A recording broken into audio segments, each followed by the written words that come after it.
Got it.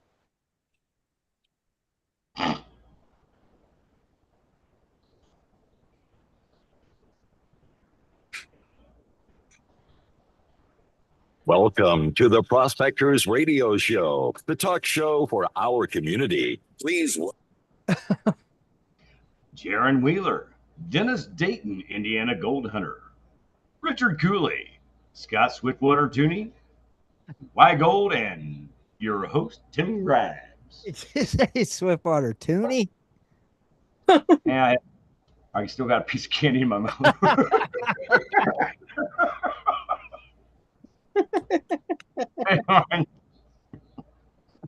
Take two. Swiftwater Tony. You said Swiftwater Tooney. I'm like, how do you screw up? Stuck right here. How do you screw up your own name? Well, put a piece of candy in your mouth. You'll figure it out. Like what? Welcome to tonight's Gold Prospectors radio space and radio show.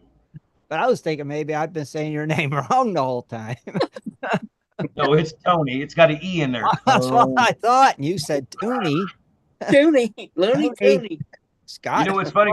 There's a lot of people. There's a lot of people that get that name wrong, and it's so funny. It's fundamentally funny to me because Tony is a girl's first name, Tony is a boy's first name, Toney is a last name. And I's also would be referred to as Antoinette. Well, it's not Tooney. It's not Tooney. It's definitely not. That's only when you got your tongue stuck over here. Yeah. Like what? Hold on. I'm confused. Don't worry, it's all gone now. All good. It's all good. Moving along. Happy birthday to Dennis Dayton. It's Dennis Dayton, Indiana Gold Hunter. Yeah. Thank you. Idaho Gold Hunter. And what? Idaho Gold Hunter. Well, yeah, but he can only have one official title. It's Indiana. Oh, I'm sorry. He's got to take most states now. Here's my birthday cake. Got a candle? No. Ah, shit. And here's Hey, you got a match? A lighter? what? There, light your lighter and blow it out or something. The real question is, hey, Tim just wants to have a cupcake. The real question is what? How many of those little cupcakes he's got hidden off the camera? Oh, below the camera? Yeah. Oh, it was like an 8-pack. I started out with 3 when we were pregame, and now I got. So he's ate a half cake. Yeah. So there's another quarter. No, that whole tray was a half cake. Is that what it was? Probably. If you look at it, it's a half cake. There was actually 12 of them in there. Holy moly. But my kids and grandkids hammered a lot of them. Actually, I had another tray just like it with red velvet, and I only got 2 of them out of there. And, what flavor are those ones? These are cookies and cream. Oh, cookies and cream. And you're drinking Pepsi with cake? It's hard to screw with a Pepsi with real sugar. Pepsi soda shop with real sugar. Yeah, get another kidney stone. Joe Cola. Yay. What are you doing? You're not supposed to drink that crap. But I will tell you one thing, it's hard to beat a velvet cake, man. I don't really like velvet cake. Man, if you ever had it down in Louisiana, you would never go back. Like everything else is just crap. My favorite is carrot cake. Probably my favorite is carrot cake. Oh, really? Carrot cake's not too bad. It's still moist. It's got a good German taste. chocolate. German chocolate, too chocolatey. Yeah. That was my birthday cake since I was freaking born. My grandma every birthday German chocolate cake. Tim, give me a number. Okay, this is the question. 2, 3, 4, 5, and this is for later. I'm just gonna have you pick a number. 4 tonight. Number 4. 2, 3, 4. All right. Well, thank you, Vanna. Yeah. Speaking of Vanna, we'll be spinning that wheel later to draw one more ticket for Rich's infamous Crony Club mug that somehow gets skipped over during the drawing. We've all reviewed the tapes and we seen that Scott distracted me, and that's what happened. So And I don't know how the chat room, nobody in the chat room spoke up. I am disappointed. I don't Because either. we weren't thinking about it. We just went to the next drawing. I asked a question. Every one of you in the chat room. I can't. Chat room though, yeah, I'm shocked too. Let me down. They're pretty savvy usually catching us on flaws. Wasn't you out fishing crabs? Yeah, Rich was gone. Yeah. Oh, well, guess what, buddy? Well, that's what I blamed it on him for not being here. The mug. He was out of sight, out of mind. The wheel. He was already spinning the wheel. If he'd have been here. Oh, whoa, stop.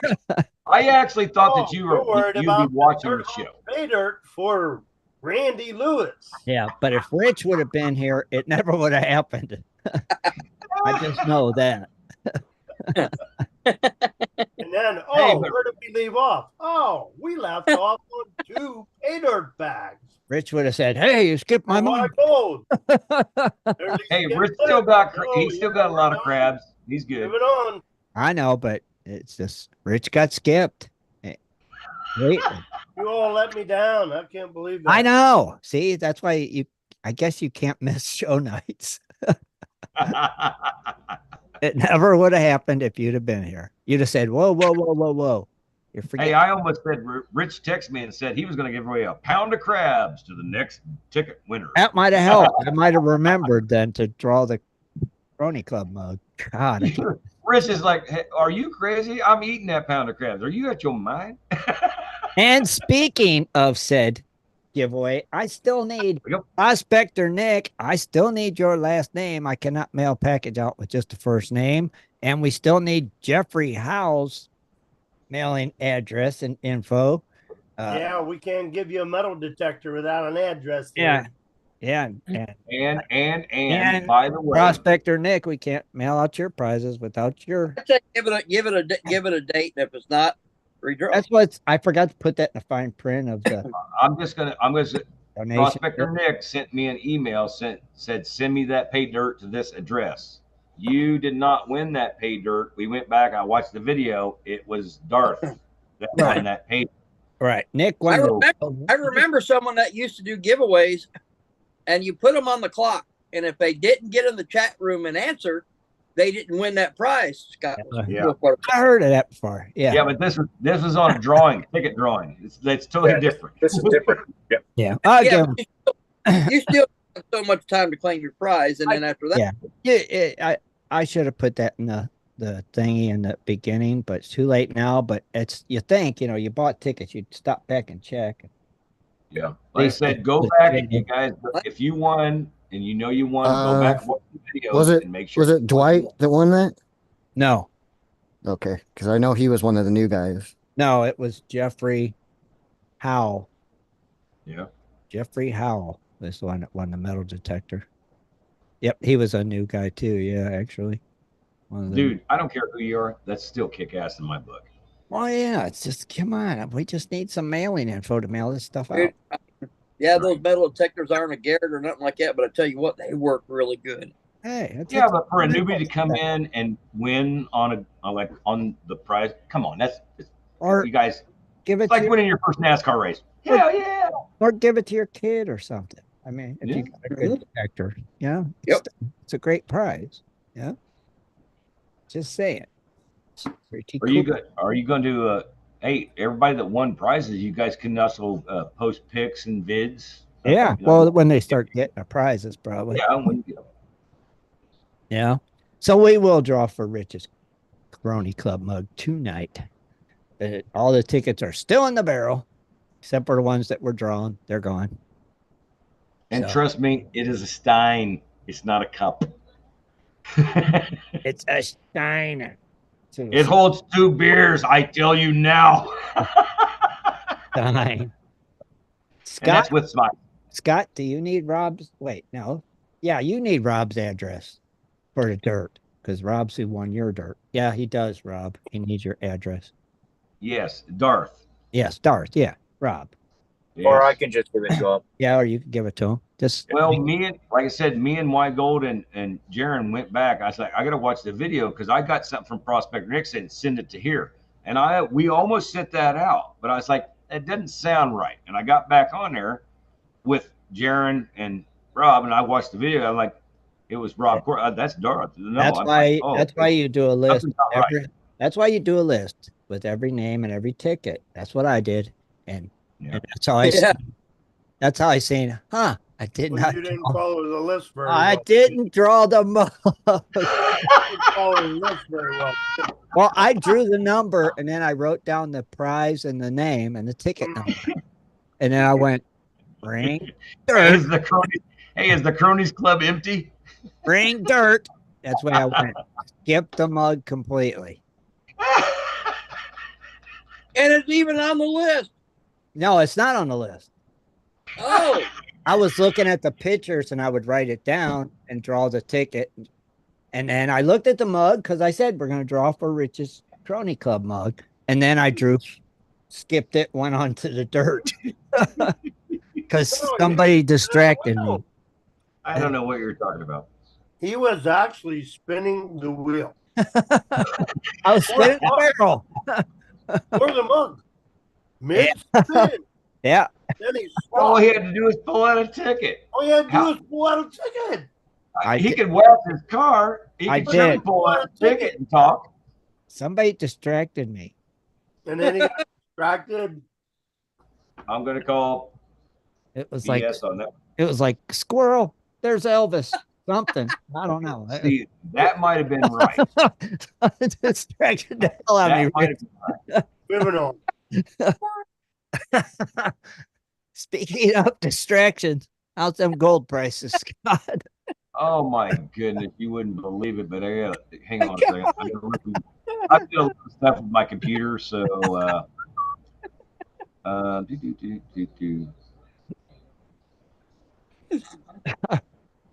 hang on. If it wasn't for the Halloween and the trick or treaters, I would become a little bit earlier now that I've seen what's prices. Jaron, Yeah. What? do you got precious metals on MTM? I cleared my computer out and everything. I don't have it on here, dude. Did it go up that much? No. Like I said, I like to use that one website, and he's got the same one. Yeah. I use Kitco, but That's the one I'm talking about, Kitco. Yeah. gold. I'm just gonna go buy theirs. I don't know if theirs is actually open market right now, but $2,513.90. Nice. Silver at $29.77. Oh, nice. Platinum $9.59 even. Palladium $9.43. Rhodium coming in at $4,600. And then the Bitcoin 64,435. Bitcoin dance because it was in the 50s last week. Do you have any Bitcoin? Nope, not a piece. Then why are you so happy about that? Because it's just cool, I think. When you go out and dig gold and have it in a vial in your hand and know how much it's worth, and you're dancing about something on the internet Bitcoin. that if the electricity just went out in the whole world, which you never know. But I don't own none. And it goes up. Ooh. Then it goes rich, then it goes up. Electricity goes out and Bitcoin It's will go. Did last time. Gold king, folks. Gold is king. Period. Obviously, it ain't. Bitcoin's king, obviously. At $64,000. Yeah. Okay. Wow. It went up real nice again. It's a nice jump. It was 50 something. 58, 57, 59, something like that. It's big money, man, moving that stuff up and down. You guys do your studies and check out how things are manipulated. You'll figure that out really quick. Look at you cough. Hey, actually, I'll give you an example. Okay. Jaron, what was that darn little freaking video company that everybody shorted, and then everybody got back on and just It started. was GameStop. Yeah, there you go. There's a prime example of what I'm talking about. But that wasn't cryptocurrency. That was stock. You're not getting it. Crypto's now stock, remember? I do. Put on the stock market. Hello. See, now it's not what you think. Hello. Now it's stock. No. No. Okay. You could say if that's your theory, then gold and silver's a stock too. Yeah. And that's just dumb to say. I got to take my cryptocurrency advice from Jaron. You guys, I want you to understand something, and this is from my philosophy. Oh God. Okay. Wait a minute, Scott. Hold on. Intro. In the mind of Scott. Okay, go ahead. All right. I want you to listen to me. Anything that you sell, you can only sell it as much as the person's willing to buy it. Other than that, you won't sell it. Okay, you can't go high price. They're like, I don't want it. They're only willing to buy so much. Once you get to a certain break and stick part, is gold going to be worth that much? I don't know. You know what would be worth more? Heat. What it would be? Heat? If something like stupid stuff ever happened, you didn't have an internet no more, yada, yada, yada. You got to think about this. What would be worth more? Lead. Lead. Lead runs out. Or making bullets. I got plenty of lead. I'm just saying, it's only as worth as much as somebody is willing to pay for it. That's everything in life. Everything's only worth as much as somebody's will pay for. Well, think about that on a big picture. If you got gold, okay, gold's gold. Am I willing to pay for gold? I can't eat it. I can't drink it. And look at it. It's really worthless to me now, wouldn't it be? I believe the mind. But your horse, yeah, that would be really good. What? Your horse? If you had to eat like I'm talking, you'd have to eat. You're going to eat anything that walks. Okay. But don't stay away from javelina. That stuff that don't even smell good. Okay. Thank you, Scott, for In the Mind of Scott this week. Right over my head. All right. Who's starting, Rich or Rob? I know you both got stories. Let Rich get his going so I can get set up. All right. Hold on. At least I get to do this, Rich. Welcome to Cooley's Corner. Join Rich Cooley as he talks about equipment, new products, and so much more for all us prospectors and treasure hunters. Here's Rich. It's Rich. All righty then. Unhighlighted. You got pictures? Highlighted, yep. Yeah, you're going to give me full control? I think I did, or I think I did that before show this time. I did. All right, where do I need to go here?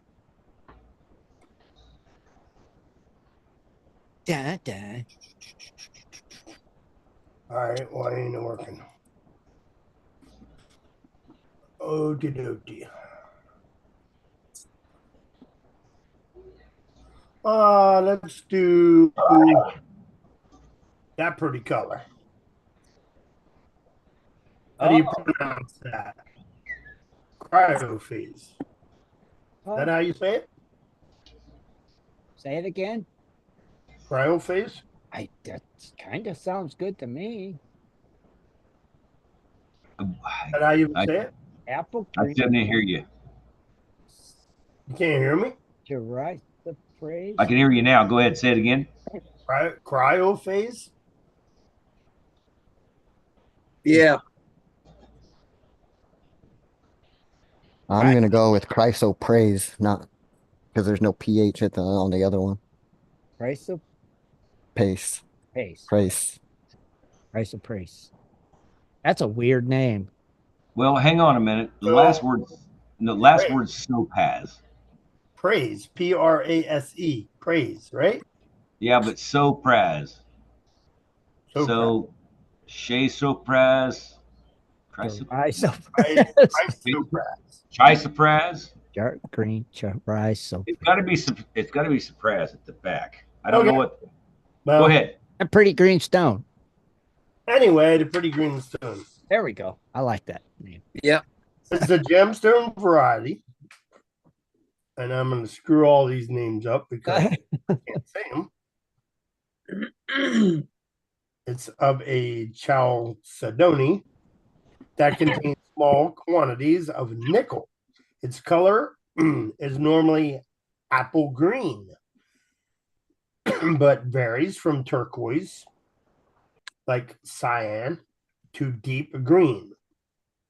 The darker varieties of this, whatever you want to call it, are also referred to as PRASE.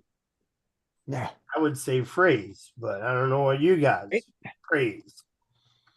However, the term praise is also used to describe chlorite included quartz, and to a certain extent in the color deceptor, rather than rigorously defined mineral variety.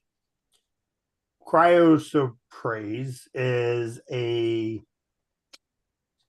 some kind of crystalline.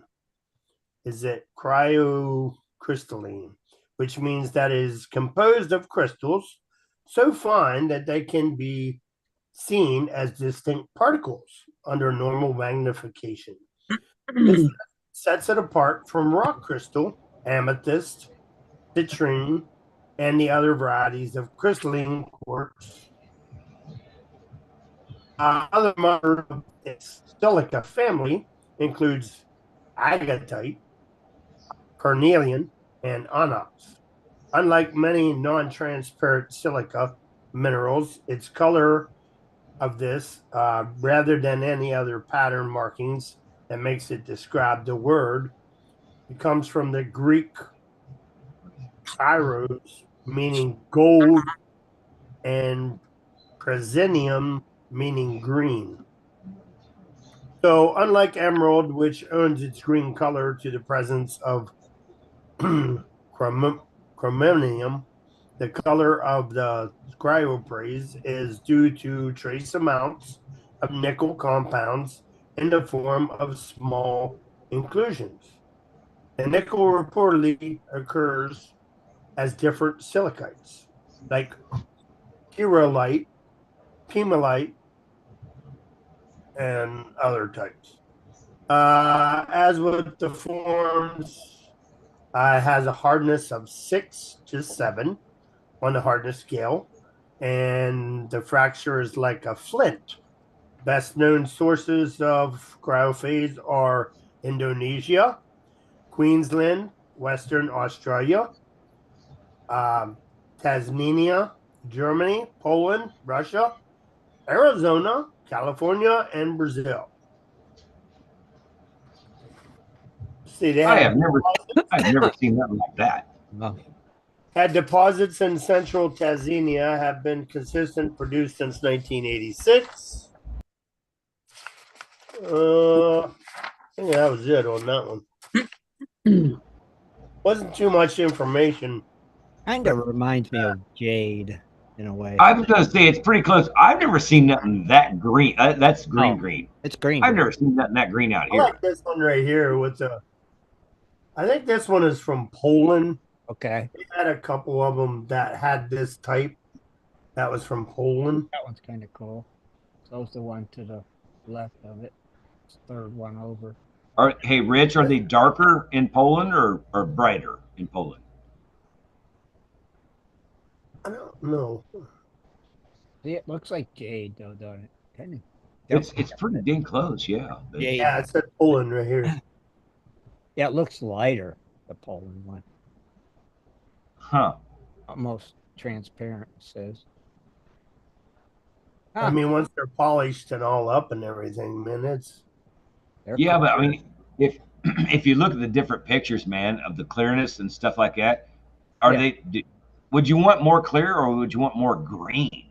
Because jade costs a hell of a lot. Well, look at that one. It looks like it's polished like a diamond. That one up there. Heck yeah, that's cut. Yeah, that looks good. That is cut. And some of these are like a dull color. Yeah, I don't like. And some of them are really shiny. Ah, And this more looks like a lapis, yeah. darker color. You know, Oh, Interesting. look at the arrowhead ones. crazy. Get out of here. That's just kick. That's cool. All right. Those are definitely cool. Different. Can you imagine finding an arrowhead chipped out of a gemstone? That would be pretty cool. Well, I guess what was it? Vegas has got the black ones. The is it called silicone sand or? Mm. Oh, and in that video, you guys were trying to figure out what I was talking about, what stone. Uh-huh. You guys kept beating around the bush, not knowing what I was talking about. I Right. was Nobody talking knew. about aquamarine, not some kind of traqueline or whatever the heck you were saying, Scott. Tourmaline. Talking about aquamarine. Well, I know what aquamarine is, That but was I the thought you were talking about tourmaline. no, no, no. That's what I covered that week when we were doing my show. I was talking about Okay. aquamarine, that blue color. But anyway, moving on. Moving on. Moving on. Obsidian. You know, it almost looks like a black opal, basically. Oh, that one's cool. Yeah, obsidian. It's produced from felsic lava, rich in lighter elements such as silicon, oxygen, aluminum, sodium, and potassium. Commonly found with the margins of rhyolitic lava flows known as obsidian flows. These flows have a high content of silica, granting them a high velocity. High velocity inhibits diffusions of atoms through the lava, which inhibits the first step, nucleation, in the formation of mineral crystals. Together, this rapid cooling, this results in natural glass forming from the lava. Obsidian is hard, brittle, and amorphous. It therefore fractures with sharp edges. In the past, it was used to manufacture cutting and piercing tools. It has been used experimentally as surgical scalping blades. Oh, Wow. see? Maybe the Indians used that. Natural History by Roman writer Pliny Elder includes a few sentences about volcanic glass called obsidian. Okay. Formed from quickly cooled lava, which is the parent material. It may occur when lava cools rapidly at the edges of felsic lava flow or volcanic dome, or when the lava cools during the sudden contact with water or air. Formation of obsidian may occur when felsic lava cools along the edges of a dike. Tektites were once thought by many to be obsidian produced by lunar volcanic eruptions. Through the few scientists now adhere to the hypotheses. Do they give an area for that? We're getting there. Oh, I'm sorry. Obsidian is a mineral-like but not true mineral because it is glass. It is not crystalline. In addition, its composition is too variable and classified as material. It's sometimes classified as mineraloid, though obsidian is usually dark in color, similar to mafic rocks such as basalt. The composition of obsidian is extremely felsic. I can skip a lot of that stuff. Pure obsidian is usually dark in appearance through the color varieties, depending on the impurities present. Iron and other transition elements may give the obsidian a dark black color. Most black obsidians contain non-inclusions of magnite and iron oxides. Very few samples of obsidian are nearly colorless. In some stones, the inclusion of small white and radically clusterized crystals of the mineral cristobalite in the black glass produce a blotchy or snowflake pattern. Maybe that's what they're talking about right here with the blotchy and snowflake pattern. Oh yeah, probably.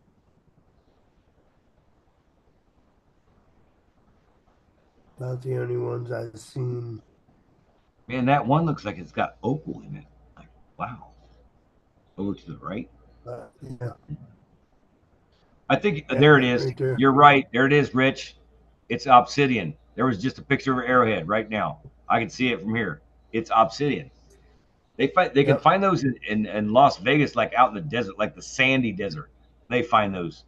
Ah, So it's saying obsidian is found near volcanoes in locations which have undergone rhyolic eruptions. It can be found in Argentina, Armenia, Australia, Canada, Chile, Georgia, Ecuador, El Salvador, Greece, Guatemala, Hungary, Iceland, Indonesia, Italy, Japan, Kenya, Mexico, New Zealand, Papua New Guinea, Peru, Russia, Scotland, the Canary Islands, Turkey, and the United States. dang.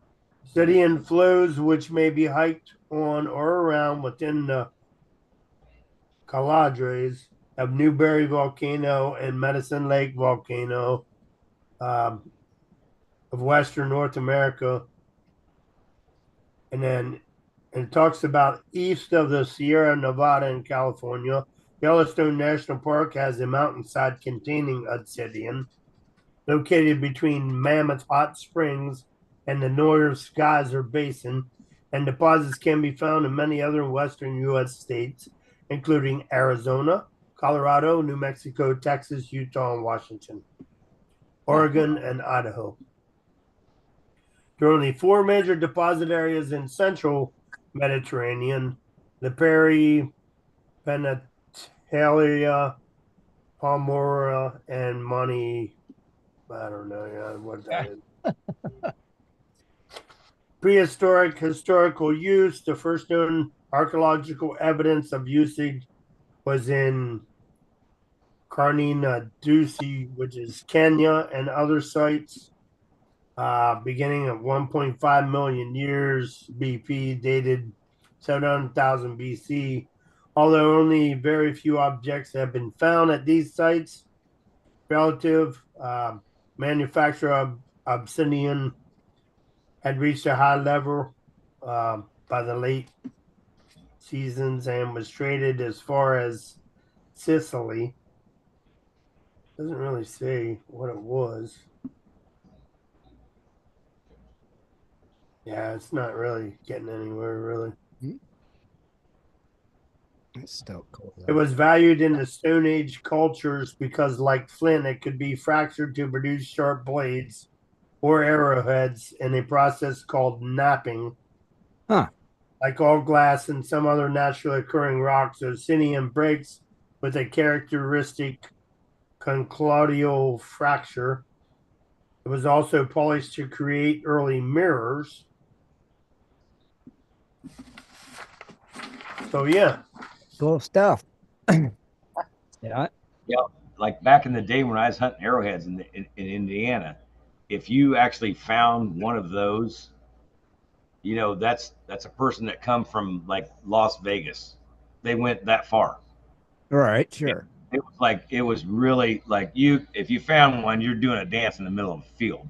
right. But Oh, that cool. is so cool. That is cool. Obsidian. Pretty neat. You know what's funny? Because some of the rocks that we see, until you polish it, you don't know how good they look. Right. Right. Yeah, I mean, right there. Look at that. Obsidian gems. I know, right? I'd wear that as a necklace. But once that sucker's polished, dang. Wow, Right there, it looks like a chunk of coal. But then- Yeah, Yeah. it does. Then when you You wear that on my bacon necklace. right?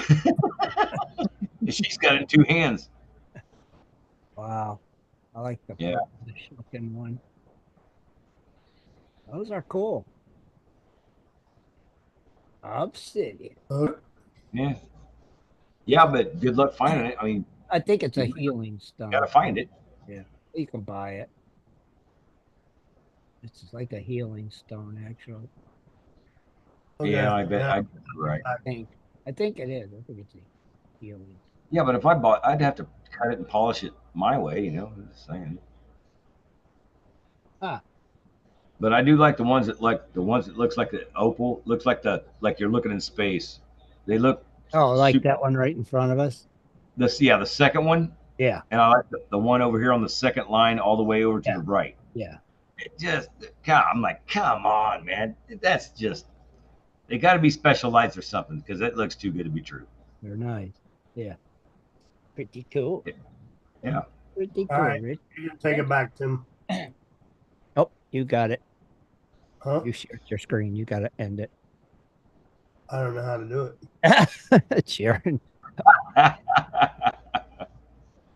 Jared. Yep, there we go. Thank you. You guys got to unshare. Yeah, yeah. That's all. That it, Rich? Stop. That's Oh, it. That's Goodbye, Joe. pretty cool stuff. Dude, I like that greenstone though. That's just Oh yeah, it's that's so pretty cool how but how it goes from foggy to almost like we seen the one that went to Jimmy. That's a long stretch for a stone, but it all looks good. Like They jade. love obsidian better. I know, right? I like them both actually. Okay. Well, before we get to the second story, I've got Question of the week. question of the week. Dun dun And- dun. What? And we're going to start this one off with Scott. Oh goodness. Why do you guys always throw me under the bus for? This is getting Well, ridiculous. Hey, Scott. You gonna read it, Scott? Yeah, I've read it. I'll read it out loud for everybody. It says, what is the most memorable family gathering that you've attended? Oh, jeez. That's a tough one. I'm glad Yeah, you're first, that's Scott. it. Well, number one, I got a lot of families, but I got my family. It's the most memorable. I'm going to have to say, back in the day when my grandparents used to take a mower and a sickle and cut back the woods. Grandpa would have the tractor, grandma would have the sickle or cut stuff down. But they would pull hay wagons back in the woods. Uh-huh. And all of our family would show up. It'd be a potluck. So like on the hay wagons, your dishes were just down the hay wagons. You went up, you went down. If you didn't have a full plate, you're slow. And I think that's the best family gathering that I can remember ever having. It was back in my grandfather's woods. That's a good one. Which is actually where I actually cut my teeth digging gold. Okay. So who's next? Yeah. Jaron? Good one, Scott. Jaron, you next? Yeah. I'd say it's most memorable because of something so funny happened that I'll never forget it. We were on our property in the high Uintas, and my little sister was riding her bike on the parking lot area, and my Uncle Terry showed up, and she got all excited, and she's riding her little bike, and she's, Terry's here, and then she runs right into one of the vehicles with her bicycle and fell down and got hurt. And I just remember that You remember most that? memorable because every time I think of that's one of the stories I think of. That's pretty memorable. Oh, if I'm next, I got nothing. Tim Grimes, you're not getting out of it. I have no memorable family gatherings. I don't gather with family. You know what? I'm not taking it. That's all I got. I'm sorry. I'm trying to think. I'll come back around to. Even if it was just for Christmas with just your immediate family, you got as a gift. Come back to me. Maybe I can come up with something. Well, I'm gonna say I'm gonna go with when I had turned 16 and we came to Indiana and we had our family reunion. And I remember because it was, I had my mom's my grandma and grandpa was there, and that was before my grandpa had passed away, right before he passed away. But that's the most memorable to me because, you know, it was like the last time Right. the whole entire family The whole clan and, together. you know, mom's side of the family, they came from Columbia, Kentucky, around Burton Ridge, and they all had big families, you know, like 8, 10, 12 people in a family. So it was, our family reunions were very, very big. Well, That was my most memorable. Oh, that is cool. Rob, what you got? Well, to be honest with you, we never really had a family gathering. I mean, See, I'm not the only one. the only problem was, you know, on my dad's side, majority of their family already passed.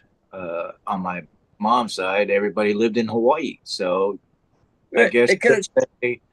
the one time I went to Hawaii when I was about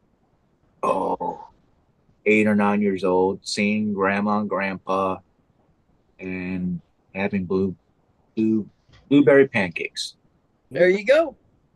being on the beach. How that works. Yep. On the beach. Rich. I'm not sure if you want to hear mine or not. Uh-oh. Well, Yeah. Now let we it go, definitely do. Let it go. Yeah, most Come on. memorable. Oh, we've had some doozies. Hey, let it out. Let it out, buddy. Well, I don't know. They're kind of gory. Okay. Okay, what's the funniest one you got right off the bat now? What is it? Slaughtering turkeys. Slaughtering turkeys. That's a memory. Yeah, it is. See? You're probably about 11 or 12 years old. Slaughtering turkey. That's a memorable. Everybody got together, family, did it every year.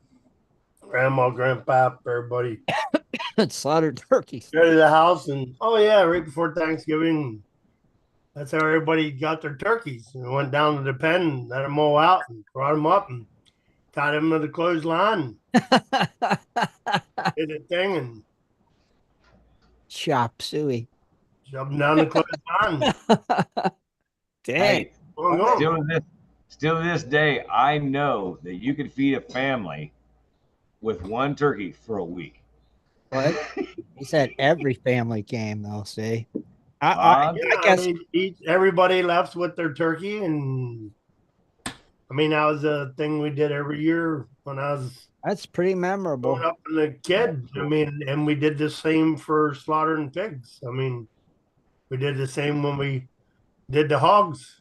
I mean, we made our pudding and all kinds of sausage, bologna, scrapple, pawnhouse.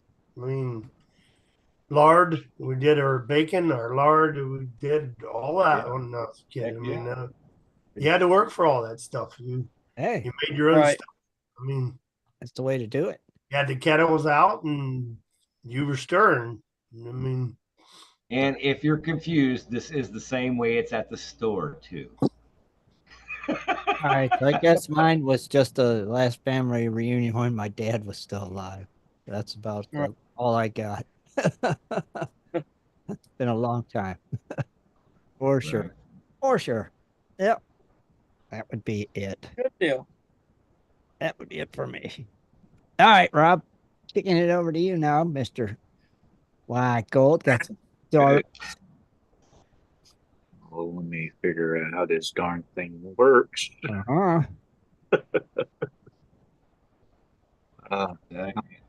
darn thing. Here we go. Anyways, you guys hear about the latest news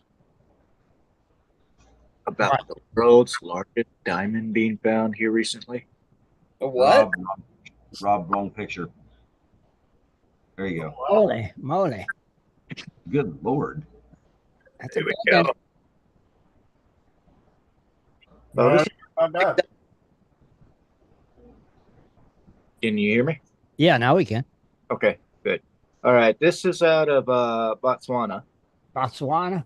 Yes, the largest diamond found in more than a century has been unearthed at a mine in Botswana, and the country's president showed off the fist-sized stone to the world at a viewing ceremony just this past Thursday. Yeah. Wow. Botswana government says this huge 2,492 carat diamond is the second biggest ever discovered in a mine. It's the biggest diamond found since 1905. Wow. Wow. Yeah. Holy cow. As yet, the unnamed diamond was presented to the world at the office of Botswana President CC. It weighed approximately half a kilogram, and he said he was holding it in his fist to get a hold of it. You know, that's pretty. That's a pretty big chunk. Yeah. Hey, that thing looks like an Illinois hail ball. Yeah. Does it say the value, Rob? Well, officials said it's still too early to value the stone or decide how it should be sold. Right. Another smaller diamond from the same mine was sold for 63 million in 2006, a record Oh, for a rough gem. Wow. 63 million. Wow.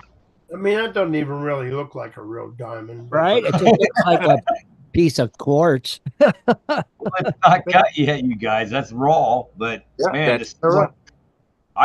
what's really funny to me, because volcanoes burp diamonds. What kind of volcano burped that sucker up? For That- goodness sake. Wow. That's just crazy. a big one. Yeah. You got ding right. Dang. That thing would have been big, Dennis. Yes, it would. Holy moly. That's just amazing. That's a hell of a diamond. Yes. Yeah, but if you look at it, you could cut that into 6 big diamonds. Probably more than that, huh? Probably Right. more. I mean, I'm just saying 6 big diamonds. Big diamonds. Paris Hilton diamonds. Yeah. Yeah. Yeah. Because somebody will try to cut it in 1 diamond. And you know what's funny? If you got 1 diamond, it's pretty easy for somebody to just come take it. But if you got 6 diamonds spread everywhere, nobody's going to get them all. I think that'll wind up on a lot of crowns. Yeah. Yeah. Yeah, probably. You know what I mean? That Wow. does that is one big son of a gun, though. Yeah. It's They good. were ecstatic about the recovery of this extraordinary 2,492 carat diamond. Uh-huh. The weight would make it the largest diamond found in 119 years and the second largest ever dug out mine after the Cullinan diamond that was discovered in South Africa in 1905. The famous Cullinan, I think I'm pronouncing it wrong, but anyways, was 3,106 carats and was cut into gems, some of which was part of the British crown jewels. A big, lesser pure black diamond was discovered in Brazil in the late 1800s, but was found above ground and was believed to have been part of a meteorite. Botswana, a country of 2.6 million people in South Africa, is the second biggest producer of natural diamonds behind Russia and has unearthed all of the world's biggest stones in recent years. The Karwi mine has produced 4 other diamonds that's well over 1,000 carats each in the last decade. That's one heck of a big diamond. That's one heck of a diamond mine. Yeah. Oh yeah. Right? Wow. Yeah. Let's see. Here's another good example right there. Yeah. Can you imagine that size? No. Wow. Good Lord. Can you imagine finding something like that at the Arkansas? It's a softball. It's Right? a softball At the size. crater of diamonds coming across Yes. like that. Oh. Man, that is just Write crazy. your own ticket. Yeah. You know, but what I'm wondering, like, you see this picture, and the picture is just this guy saying, "And this is why we're taking this from you." That's what it yells to me. Why the heck's the president have it? It's the biggest diamond. Yep, somebody's got it. Oh, Man, That's a big son of a How gun. about the miner? How about the miner that found it? Yeah, he should be holding it up, Yeah, no story on that one, is there? right? I just wonder if he even got a big bonus or not. Probably not. Hey, Rob, where was this found again? Botswana and in Africa. Botswana. Yeah, never mind. That guy he didn't even make it. No, they should have shown him. Well, I just heard about this, and Tim told me about it tonight. I thought it was hasn't sold yet, but recently Babe Ruth's jersey of the called shot fame sells for a record $24 million. A New York Really? Yankees jersey worn by Babe Ruth during perhaps the most storied moment of baseball legend's career was sold for 24.12 million, shattering the record for the most expensive sports collectible sold at auction. The Gray Road jersey sold by Heritage on Sunday in Dallas. Oh, that was just a couple hours ago. Yeah. Said it was to be worn by Ruth when he called the shot in game number 3 in the 1932 World Series against the Chicago Cubs.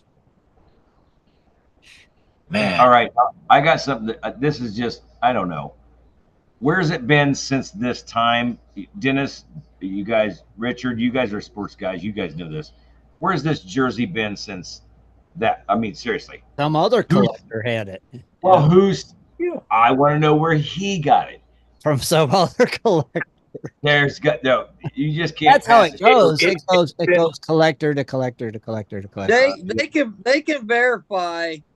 Yeah. They can actually verify the jerseys because they can actually take a picture, Photoshop it from when they wore it during the game, and match it up now digitally to the actual jersey to have the exact. Because not every shirt, like where it says New York, Right. when those were sewn on, not every one of them was exactly sewn on in the same spot.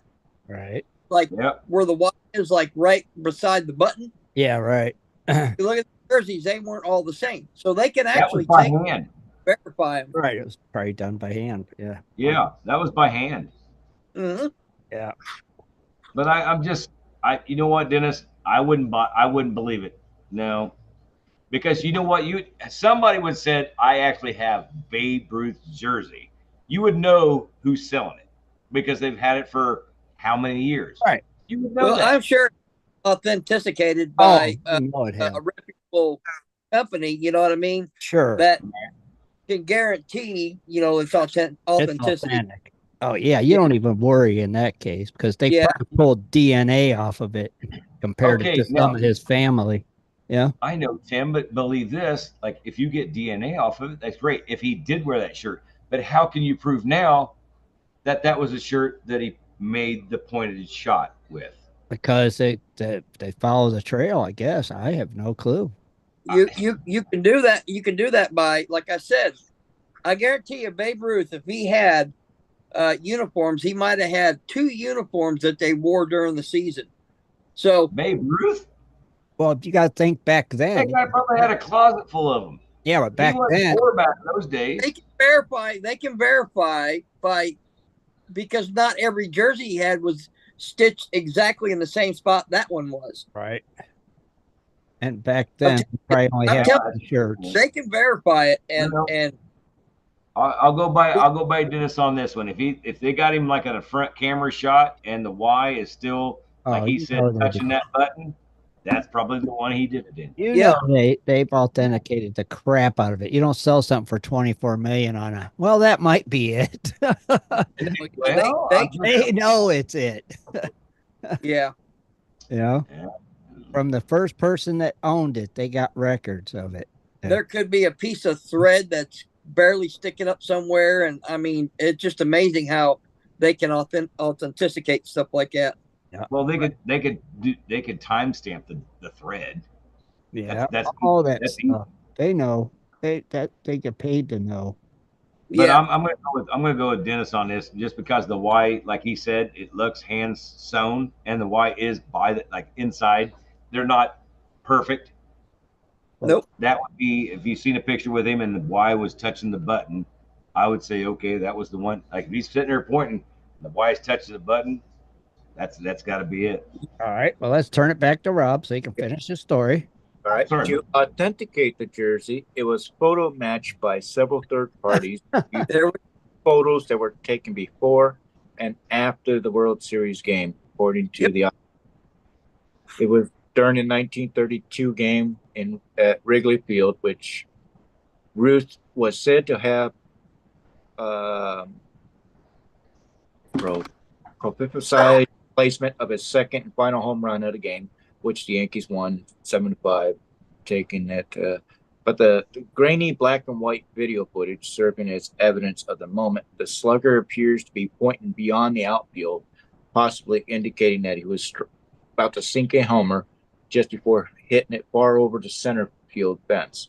So that basically, looking at the actual jersey and the photos to, like you said, pinpoint this, hand sewn and stuff like that. But yeah, it's the sale almost doubles previous auction record for the most paid for a piece of sports memorabilia, which was the 1952 Topps card for another Yankee legend, Mickey Mantle, which fit 12.6 million in 2022. And before Sunday, the most expensive game worn sports jersey was that worn by Michael Jordan in the first Chicago Bulls game in the 98 NBA Finals. That one sold for 10.12 million in 2022. Man, I just can't fathom who's got that kind of money. I know, right? Sheesh. so that buy a piece of memorabilia like that instead of having to give it to the government in taxes. Yeah, you're right. Yeah. Yeah, I guess. Yeah. All right. Then, we're going to switch over to a real quick bizarre story.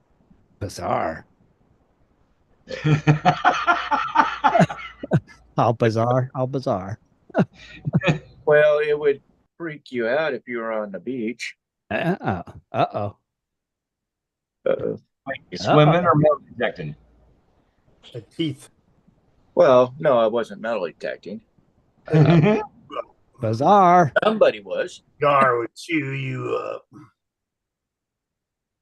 Somebody was metal detecting. And then And then they found that item. And then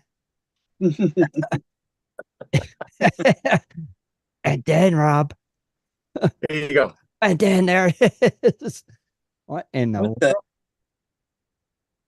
Now, if I was metal detecting and I saw that, I'd be a little freaked out. But it wasn't a metal detectors who found it. It was actually lifeguards. They were working along in Long Beach, California, Monday, and found this shocking and grotesque item on the sand, or so they thought. Lifeguards saw what appeared to be a human skull that had washed ashore. Oh, And now I see. oh, it. yeah, now- you see it? That Yeah, little, now I can see it because before I was like, what the heck is At first, I thought it was like a pig doing a somersault. that? Egg or something? and Okay. you, I didn't- I'm going. Looks like two monkeys. Okay. Now continue, Rob. Go on. okay. So when the news arrived, they spotted an apparent skull, which seemed to be missing part of its face and teeth. It was just became a massive homicide investigation. And when medical examiners came to the scene, they said, this is fake. It's apparently a prop that may have washed on shore. Who knows where it came from, but yeah, I would say that's a bizarre discovery. So it was a movie prop, you think? It could have been. so it wasn't. It was not, Yeah, it was. but it's still. But when I'm metal detecting, I see something shaped like that. It's usually tied to a bunch of seaweed because they're got giant balls, and that's what I thought it looked like at first when I saw. Well, if that was a skull, his face is gone. Well, they said half the face was gone, but Yeah. I wish they would have took a better picture. I mean, was they Yeah. afraid to get close to it or something? Like Bigfoot picture. Well, wouldn't you? Oh no, I'd get close enough to take a picture. Heck no, crime scene. I'm out of here. Bye. I'll Yeah, call but the the crime cops. Let's scene go. wasn't there on the beach, that's for sure. Yeah, how are you gonna do a crime scene with something like that? A washed up. How do you know? Hey, wait. How do you know they didn't bury him in the sand? Come on, guys. Still, million people walked The on creek the beach. I'm walking up and taking a picture. I'm talking erosion. I'm getting closer to take a picture. That could be a pirate, you know. Hey, if they found it on Oak Island, it'd be a monument. It would be if they found that on Oak Island. That would be a heck of a find. That would be a Massive. top pocket find right there. Yeah. Top pocket find. Bobby Dazzler is what it would be. Yeah, Bobby Dazzler. That's funny. Uh-oh. In the bottle. Apparently, a World War II era letter in a bottle was found in Safety Harbor in Florida during Debbie's cleanup. A local resident happened to be walking as she normally does and stumbled a bunch of trash after the hurricane. So she started picking things up, and when she realized, hey, there's this weird egg out of the ordinary bottle, and she picked it up and noticed there was something inside. So apparently what they have is, when they finally broke open this bottle, it was a letter to a buddy in World War II, written in cursive with a U.S. Navy letterhead. And part of the writing was they have a bar and they got pretty good beer. I'm going to school again, radio school. And of course, this cursive is faded. So it appears that two buddies were catching up on their daily lives. And the letter signed your pal Jim or Chris. They're not sure. Along the contents in that bottle, of course, was sand, coffee stirrer, a bullet casing, and a small cannonball. And at this point in time, they pinpointed to 1945. And they're pointing it to where the fellow was probably stationed at the U.S. Navy Amphibious Training Base in Little Creek, Virginia. Uh-huh. Huh. That's kind of cool. That is cool. So where did he think it was going to wash up to? I know. At his buddy's ship or something. Wherever. That's just wow. That's cool though. It is cool. Holy cow. No. Uh-huh.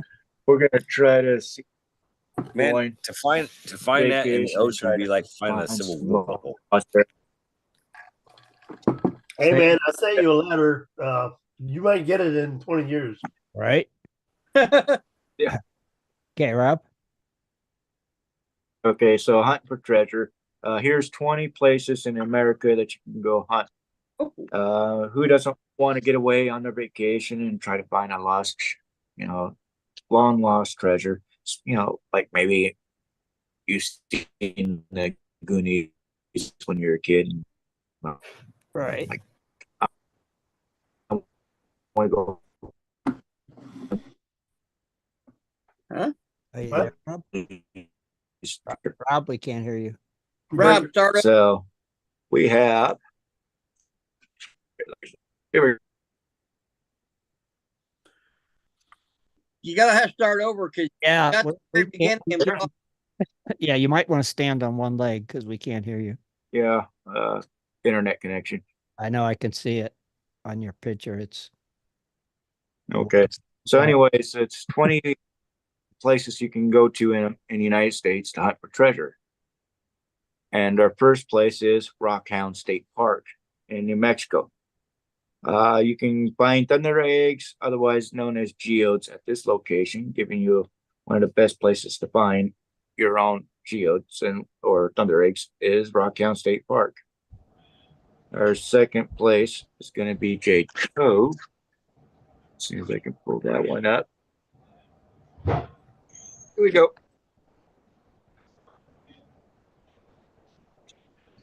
Here we go. Okay. Jade Code in California. Big Sur is famous for Jade Code Trail, where serious rock hounds dive into the ocean to hunt for jade. You don't have to be a certified diver in order to find treasure, though. Jade pebbles are easily unearthed along the coastline at low tide, particularly after rough storms. Keep in mind there are strict rules regarding extracting exactly where and how much jade you can take home with you, but that shouldn't hinder your chances to find some. Oh, cool. And let's just on to this next one. Here we go. The Bonanza Opal Mine in Nevada. Wow. In Nevada's Virgin Valley is an ideal destination if you're looking to combine treasure hunting with a little rest and relaxation. The mine opens over Memorial Day and closes on Labor Day with free camping available at the Virgin Valley Campground. You'll also have a chance to dip into a nearby spring-fed swimming hole after a day of uncovering gems. And of course, there is a small fee to enter. So cool. And next place, Yeah, of course. yeah, our next place is going to bring us right back to where the Glorieta Mountain in New Mexico is considered one of the best spots to search if you're keen on uncovering meteorites. Thanks to its deserts and dry lake beds, meteorites are often made of iron nickel, which means your best bet in finding your own souvenir from the sky is to be with a metal detector. That would be cool to find a meteorite with a metal detector. That look like that? Oh yeah. Yeah. Our next place we're going to shoot on over to North Carolina, where you can go to the Emerald Hollow Mine. And if you're equal opportunist treasure hunter, you might want to pay a visit to the Emerald Hollow Mine in North Carolina. It has everything from amethysts to aquamarines, but you're most likely to find the namesake emeralds. The best part of this mine allows you to make appointments at its lapidary to have your treasures cut, polished, and even turned into jewelry. Cool. Yeah. Well, why does North Carolina have so many darn gemstones? You know what? I have wondered that myself, Tim. I'm like, They got man, tons. they're loaded with that stuff. Everywhere. Sorry, Rob. They are. I think it comes up again. Here in Black Hills, South Dakota, it's a popular spot for treasure hunters looking to find dinosaur fossils and other Jurassic period fossils. It's not uncommon to find pieces of bone aged more than 145 million years ago in the Badlands region of the state. Make sure you bring the right tools so you can free your fossils without damaging it. Think trowels, whips, even quick setting glue for holding delicate fossils during your removal process. And apparently, I think that one was like a bunch of footprints that you can see right there. Right. So, Cool. and we talked about diamonds earlier. Our favorite place to go to. Yeah, I know, right? I've been there. It's pretty cool. Yeah. In Arkansas, the creator of Diamond State Park, Murfreesboro, is one of the best places in the country to find your own buried diamonds. More than 33,000 diamonds have been found there since it opened its doors as a state park in 1972. There are more than 37 acres of land for treasure hunters to explore, as well as plenty walking trails, designated picnic spots, and even a Diamond Springs water park.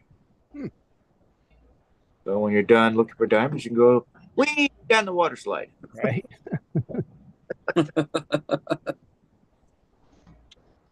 And our next one is we're going to shoot on over to California at Roaring Camp. Makes it easy to become a full-time gold digger. Oh yeah. From May through September and allows visitors to pan for gold or use a Swiss box to sift through the gold-bearing gravel piles. The best part, Roaring Camp also offers a Dirt of the Month club where members can receive a 13 to 15 pound bag of dirt each month to go through at home. Yeah, one of these days I'll get up there. Yep. Bucket list. Been there twice. Yep. Hop over into Nevada. This is number 9. The Royston mine in Tonopah is one of the last remaining owned mining families in the state. The mine is known for its turquoise. While visitors are not allowed to go into the mines, they're welcome to watch, and you can also pay to go through the tailings piles. Note there's a 3-hour time limit, and are permitted to bring home 1 bucket of turquoise. Hmm. 1 bucket full of One turquoise. bucket full. Hey, yeah, but you're getting out of the crap pile. That doesn't sound like a bonus to me. I'm just saying. But look. And then we're on back over to North Carolina. Carolina. Yeah. Number 10, Gem Mountain Gemstone Mine. The family-friendly location in the Blue Ridge Mountains is an excellent option if you're looking to get the whole family involved in treasure hunt. Guests can head over to the Flume Mine to screen buckets of dirt or embark on guided tours of the Gem Mountain's private mines. Gemstone Mine also offers services to cut, polish, and transform your finds into jewelry upon request.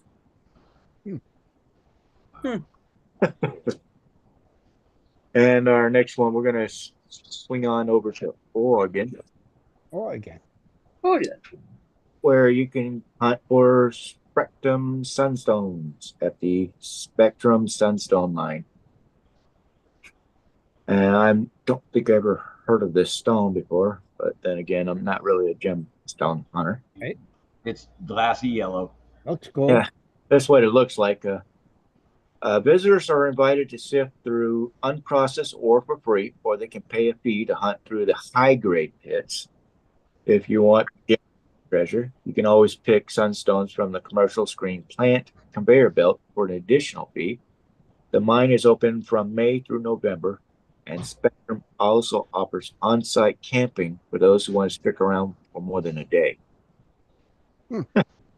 Interesting. It is interesting. Very interesting. Yeah. And on over to number 12, Alabama. The Alabama Gold Camp is an excellent option for novice and experienced treasure hunters alike. The camp is set on more than 10 miles of creek that is open for guests to mine their own equipment, although tools are available to rent as well. This camp has prospecting shops available to rent for overnight stays, a general store for drinks, snacks to help fuel your treasure hunting needs. And then back to North Carolina again. Dang, North Carolina is the hot spot. At the Cherokee Ruby and Sapphire Mine is a great spot for beginning prospectors.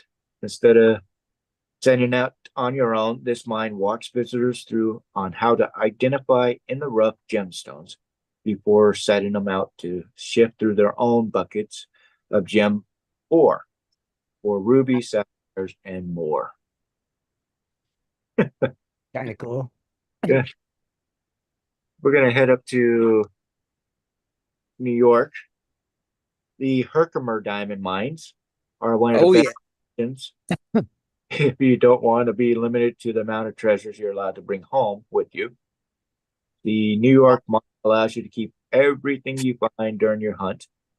The admission fees includes everything you need to search, including a rock hammer, Ziploc bags for your safety to store what you find.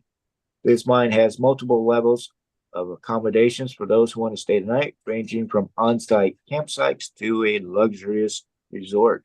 Ooh. So you guys have been to Herkimer place, I take it, Dennis? I haven't, but I know Shad and Kathleen went there. Yeah, they I did. could- It's in Canada, right? No, it's in New You York. are. No, it's in New York. Oh, yeah. Well, okay. Well, Yeah. okay. It's been pushed down there. Okay, I'm good. I'm good. Interesting.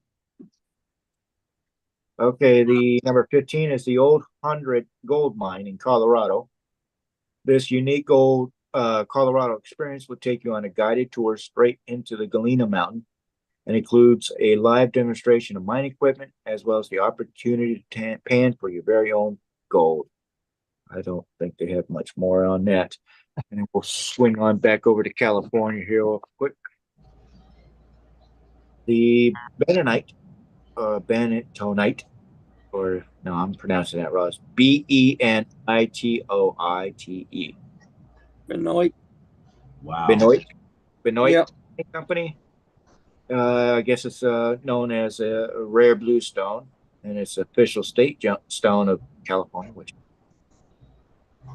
if you're keen on learning more about this unique gem, head over to the Bentonite. Well, I'm not even going to pronounce it in Coalinga, California. I just don't want to butcher it. Cheater. Yeah. Visitors will receive all the gear required to hunt for the gemstones. Think shovels, screens, washing tables, and staff are available to help identify the stone as needed. Uh, Number 17. If you blow that picture up, that's old school. Oh boy. That's cool. Let me there. That's better. Number 17, we can head over to Nevada, the Virgin Valley again. And Nevada is famous for its opal mines, and the Rainbow Ridge is one of those best options. Treasure hunters can choose from either the tailing diggings, going through material that's already been mined, or virgin ground, loads of fresh dirt, in order to find and keep your own opals. That's a nice little specie. Yeah, that's good. Man, that is the most clearest opal with color I have ever seen. Yeah, that's cool. Wow. Back to North Carolina. Rose Creek Gem Mine is an awesome spot for beginners. The staff walk newbie miners through the entire process, from digging up the dirt in the mining tunnel to sifting through the treasures in a covered plume. The mine has been operating since 1952 and is known for rhodolite, garnets, crystal, quartz, kyanite, and more. Oh, Are they still buying garnets for watches? I got me. Oh, I'm sure. Number 19 is going to be headed over to Georgia to Graves Mountain, Peacock. considered to be one of the most famous rock collecting sites in Georgia, but that doesn't mean you can't find your own fair share. The complex geology of the site has resulted in abundance of pyrite, cerussite, kyanite, quartz crystals, and more waiting to be discovered. Groups interested in treasure hunting will need to reserve the mountain. While the entrance is free, it's generally expected to tip the mountain caretakers for his time and effort. That's a pretty cool rainbow stone. It is. Yeah. Oh, And then our last one here, Is that they call that rainbow stone? I wasn't sure. Well, I didn't know. I've seen some stuff that looks like they call it peacock too. So Turgite, Turgite is what is being copyrighted as from the Graves Mountain. It's what the stock photo shows. So it's Turgite. sorry. Turgite. All right. And our last one's going to be in Nevada, Otson Brothers Turquoise. Treasure hunting and jet setting converge at the Otson Brothers Turquoise in Nevada desert. The family was featured on the Amazon Prime show Turquoise Fever, and fans and rockhounds alike are invited to join the family on the mine tour. Throughout the tour, you'll experience safety tips and help with digging. You'll get to keep all the turquoise you find in your bucket. So there you go, 20 places to go in Cool. America. And there's a lot nearby. Yeah. That's what's the coolest part. Oh yeah. A lot going on in North Carolina. They definitely need a place to go find some gemstones. Yeah, if you could find that much turquoise, man. That's a lot. That's Yeah. You guys want something funny? Back when I was living in Courtside, I bought a big giant necklace. We don't call it a necklace because you made jewelry out of it, but it's turquoise, and I still have that thing, and it looks exactly like Rob has Sure. on there. The same kind of chunks. It's just really bubbly and big and gaudy. That's close But enough for you to go turquoise hunting there, Scott. no, I just want to sell the one I got. We'll just go turquoise hunting in Nevada. Right? It's too Yeah. it's too forlorn, man. It's what? I know I got a raw turquoise stone here somewhere. I just don't know where it's at, but it's nothing like what you saw in that photo. Right. I mean, it's still part connected in the host rock. Well, I think I got it in my wire wrapping stuff. That's usually what I they still got, hey, I still got 2 fire agates that are. Oh, here it is. Oh, Thank you, baby. You're right on the charm. There it is. that's a lot of turquoise. And that thing That's is, Hold on, let me spotlight it. Let's see. Yeah. Yeah. It's turquoise. It's what it is. Dang, It's heavier than crap, but yeah, a lot of turquoise. they're big It's chunks, man. It's pretty. I love that turquoise Yeah, color. big chunks. Yeah. That's a lot. Like I said, I can't remember. There's a lot of But yeah, that's right. There was an Indian gal that used to come in every 3 or 4 months, and she'd have like a lot of good jewelry, like a lot of silver, nice looking silver. And that's where I bought this from. That's right, I bought this from her. But like I said, it's a necklace. It's actually I bought it for Lisa for a necklace. Uh-huh. It's got some weight to it, man. Yeah. Oh, I bet that's a big chunk of change, man. Yeah, A lot of turquoise. Yeah. Yeah. Dang. I ain't gonna say it was $20, Dennis. Dang. Well, I tell you what, I guarantee you, whatever you paid for it then's worth a lot more now. Should be. Yeah, but like I said, she just did a real good job. She's got the shell up the sleeve, up to the necklace, the bulbs and the neck, and everything's down, everything gold in between everything. It's really good, and it's like, I mean, this is not like you can usually turquoise is like heavy, and this is really heavy. So she actually brought the real thing. Pretty cool. Yeah. But that's just one of the things we save in life, I guess. Oh, sure. But it's funny, like I seen Rob's picture, and I'm like, dude, these okay, I know they're real turquoise because they sure dang look like the same picture you just did. They are real turquoise. Yeah. I am getting the old drummaroony out. Oh, here we go. Is it the Cronies Club Cup? Yeah. Yeah. Don't distract me again. No, it's Rich's Cronies Club Cup. It says Rich's Pony Club. Who will win it this weekend? Yes, there is the barrel. The It's- drop. Yeah. Look at there. We still got all the. Oh, there's a ticket stuck right there. So I'm going to kick that sucker back in there. That's probably Scott's. Come on, baby. Come on. Give it to me. I want it. Okay. If I get me and This her is got the drawing for the drawing that we missed during the drawing of the drawings. So, because Rich Cooley wasn't here. Tony distracted Tim. Tim couldn't exactly. keep up. That was the problem. And we draw for pay dirt. Rootin' got a tootin' ticket. And the winner is, let me see. Ooh, ticket number. Here we go. I ain't looked at the name yet. I hate this. Please. Don't worry about the number. Well, we have to see the number. You don't. Son of a bitch. Pisses me off. Hey, we know you're not a cameraman. Just read the name. Oh, hey, that might help, Jaron. Thanks, brother.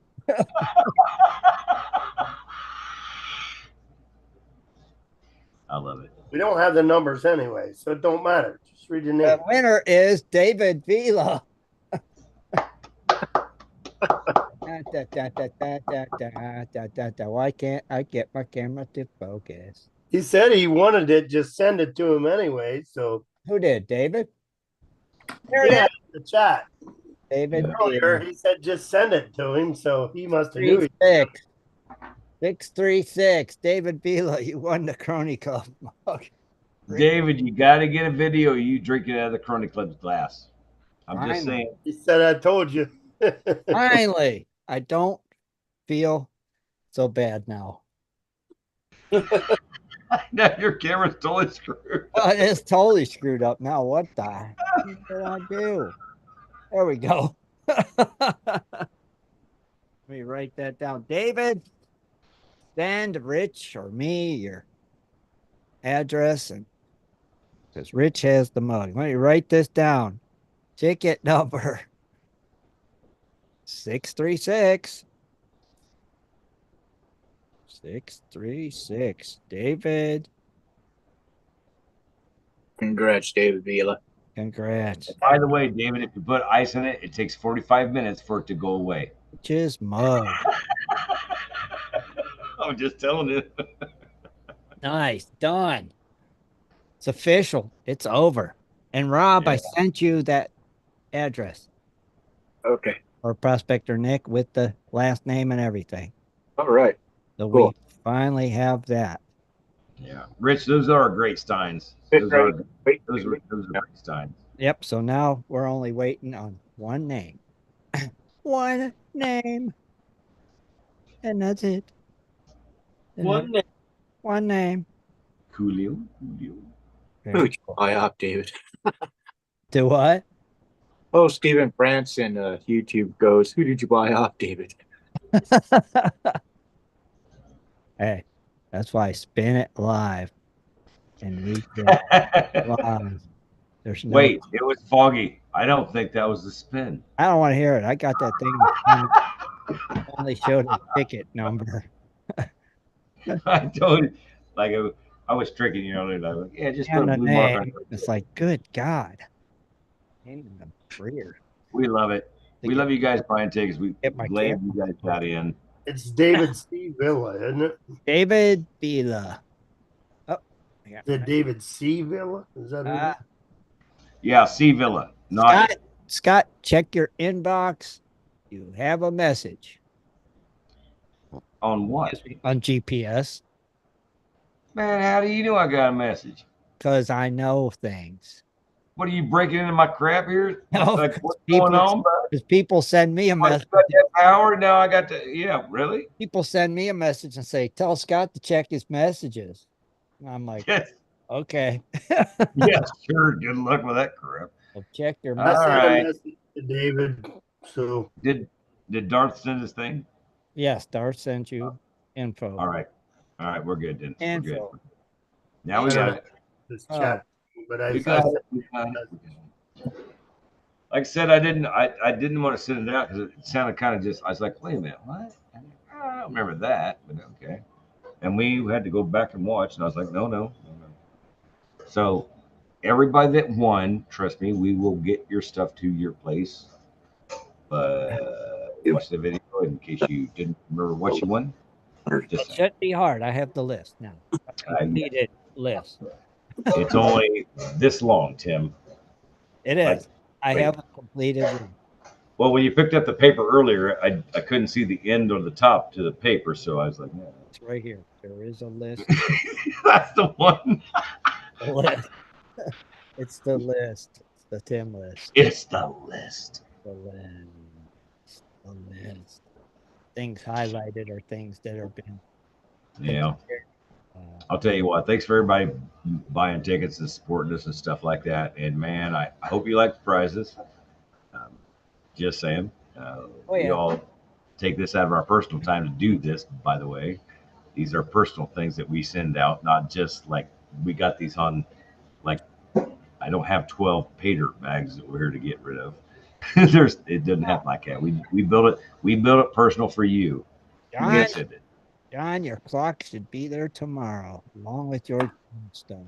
And Keith said he sent out those mailed those 2 pay dirt bags Tuesday the 13th. So Awesome. they should have already got it. Thank you, Keith. Yep. And Randy, your dirt hog should be arriving this week. And yeah, John. Hey, Darth, I'll figure it out. Lee, I sent your silver certificates out. They should be there tomorrow, I believe. Richard should be there tomorrow. And Prospector Nick, I'll mail your diorama this week now that I have your full name. Yep. Congratulations.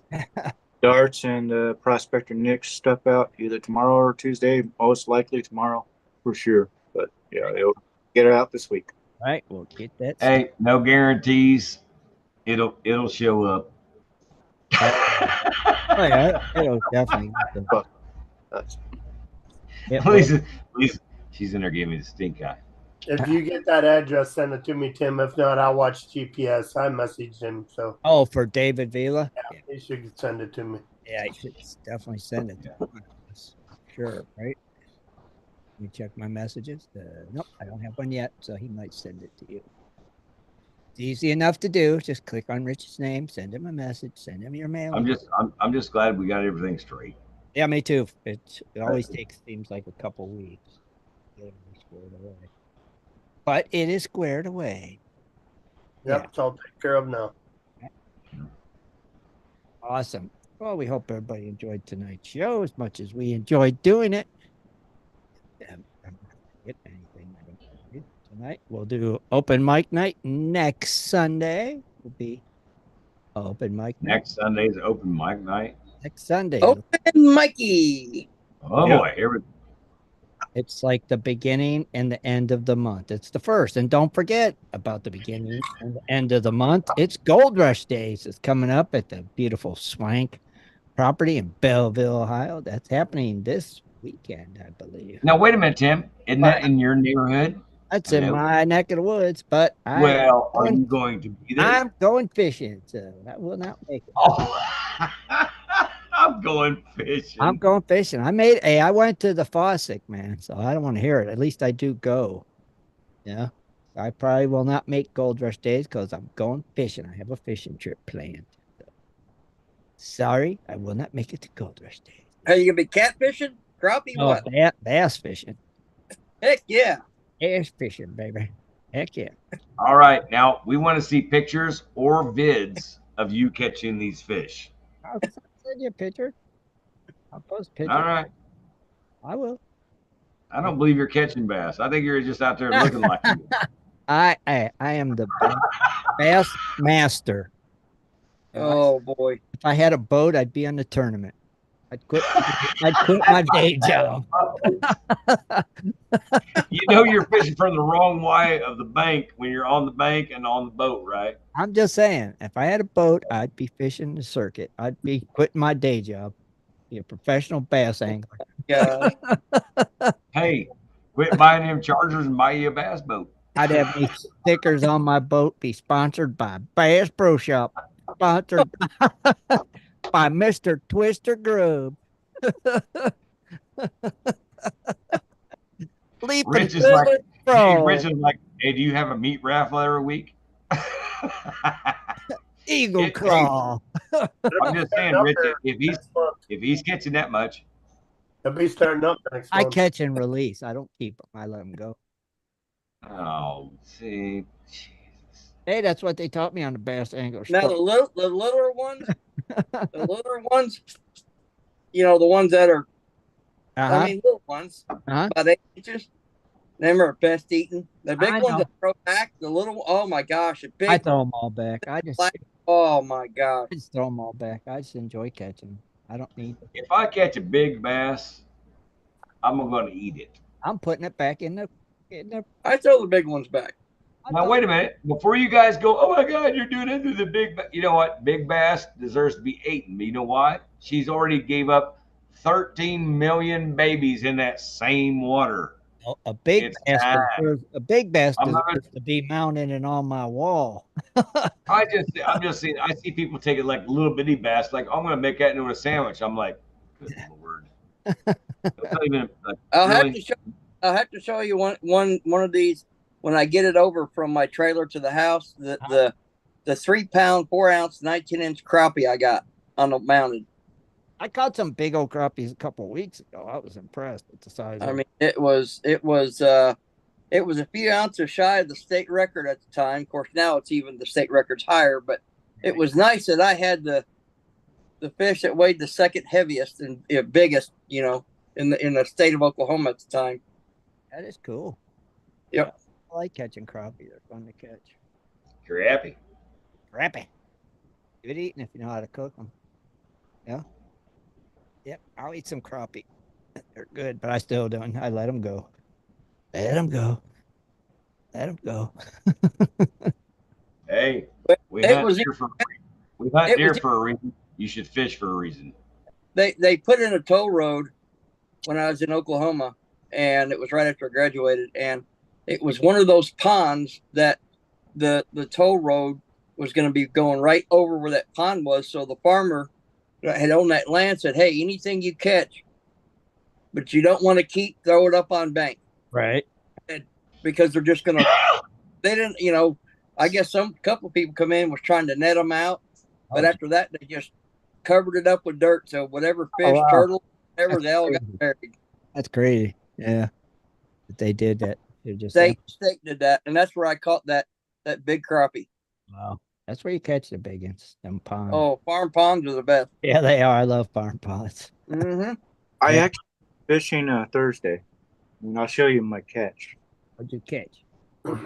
Hit up with some salmon. Someone.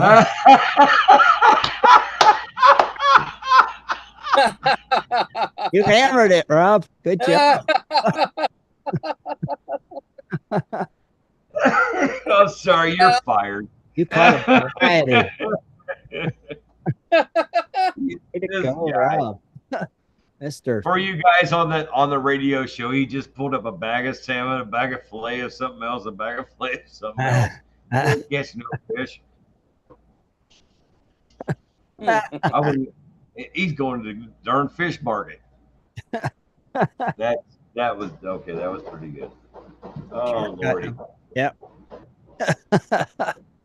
All right. Yeah. So until next week, open mic night. We are out of here. Have a great week, everybody. See you then. Good night, everybody. Good night, Gold Digger. Good night, everybody. Not Be sure to tune in next Sunday at 7:30 for another great show. For updates and more info, please go to www.prospectorsradio.com. Man, that's a I good. couldn't eat my cereal.